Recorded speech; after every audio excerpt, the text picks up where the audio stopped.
That thing of fluidity as well, always being aware of the fact that just because I use MySpace as an example, just because that's where the audience is today, it's part of the job of anybody in digital planners or media planners, whoever, to look at what's up and coming and where people are beginning to go and getting in there and joining the conversation, as opposed to just relying on the fact that it's always been really busy in one particular space. So I think people make some big assumptions about their audience as well. Often led by their client who makes big assumptions about their audience, and I think it's key to do some audience research and at least acknowledge the different audiences, where they live, what they're doing, what their needs are. And I think one of the ways that I work is to try and get well, if you have the opportunity to, then ask the audience directly. So if they have a website, put a survey on there, ask them what they want. If you can engage with them on Facebook, ask those people directly what it is that they need from you as a business or from your client's business. I think too many companies take a very shallow view of their audience and assume that they know everything about them and how they purchase their products, and it can be a very dangerous assumption to make. Yeah, that's more the case. I think when you deal with kind of SMEs, you get the owner manager kind of approach to say, I just sniff the air and I know my audience. It's not true. People change. Everybody needs purpose. They're kids, so they're kids, so they're only going to use Facebook. They don't do anything else. The research definitely is really important. I think that touches on a really good point as well about when we talk about audience here, we're using the singular, but actually for 99% of these cases, audience isn't singular. It's actually there are audiences that if you looked at Facebook and Twitter and you observed your audience as a whole, my audience is 16-year-olds and 60-year-olds, therefore they're average 40-year-old. And it's like, well, actually none of my people are 40. And the same thing, they always use Facebook and Twitter and TV, so therefore they're using all these things at the same time, whereas actually, a lot of the assumptions we make about that singular audience just aren't the case. It comes back to being, it's people, isn't it? People. There is nobody an average, that's the thing, it's kind of all individuals. So. I'm just going to make a little bit of audience connection here. Obviously with the mics going down, there's still some seats at the front if people want to shuffle forward here at the back. What do you guys think? Has anyone out there got a kind of feeling or thoughts on this at all? I'm looking at you, John, and she's had a bit of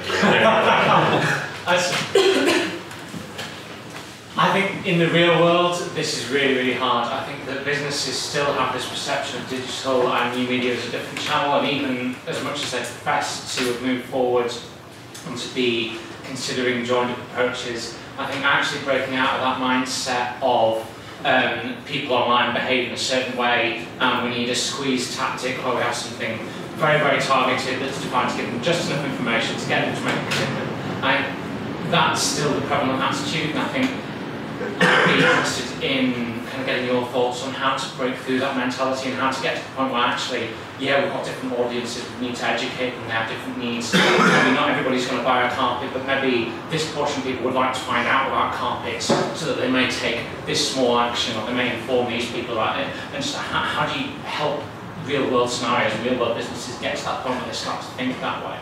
Can I field that one, because that's probably one of my favourite parts of my job, really. And I think one of the things that you've used the term that I find really interesting, and actually digital people do it all the time, we use the phrase real world, as though for some reason when you're online or you're on your website it's not real.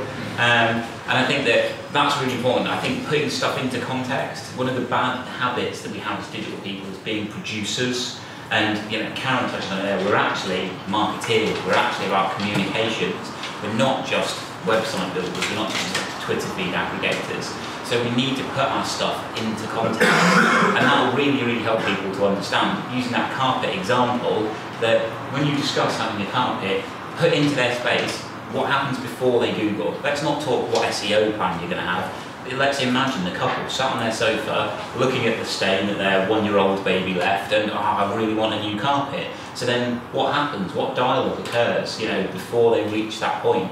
think about those real life cues. I might have been to a friend's house, seen they've got a really nice carpet, and I have a conversation on the way home, and my wife says, we need new carpets, and I say, we don't, and she says, we does, and then we buy some.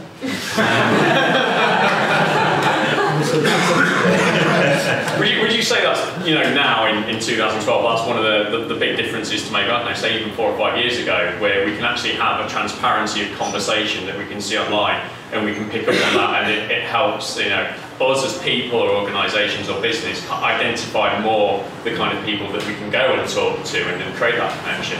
I think we've got a unique opportunity as well, because we can observe conversations that people are having with brands as well. So, you know, in a strange way, it's like being in a shop where you can overhear every conversation that the sales assistant is having with every customer that comes in.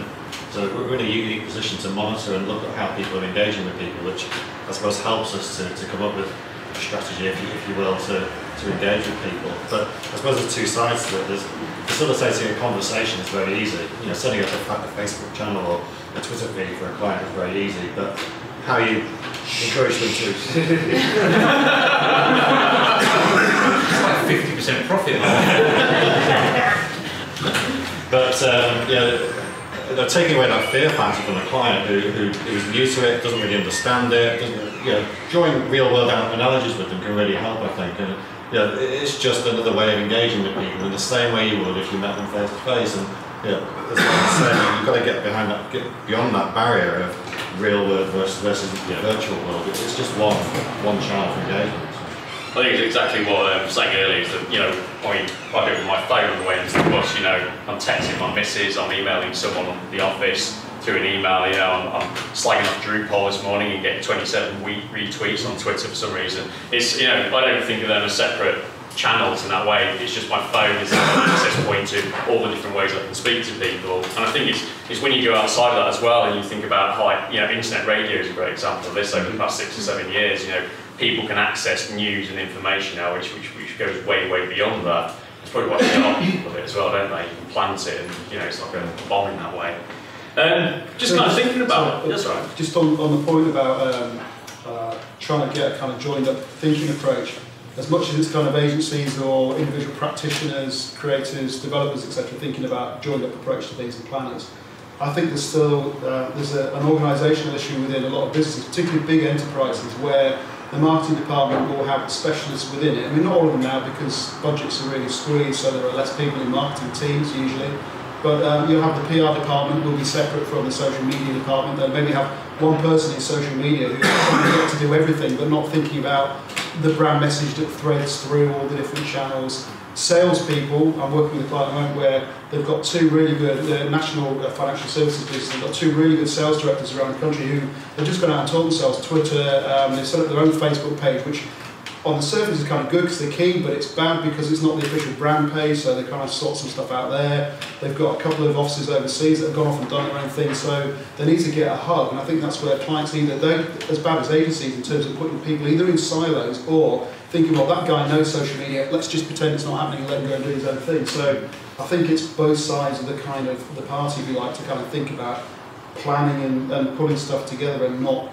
There's still a lot of archaic kind of silo thinking. It was the same with DM and advertising, PR. You know, it's digital is just a new way for people to, if they're not careful, completely fragment things, even though they should be joining things up.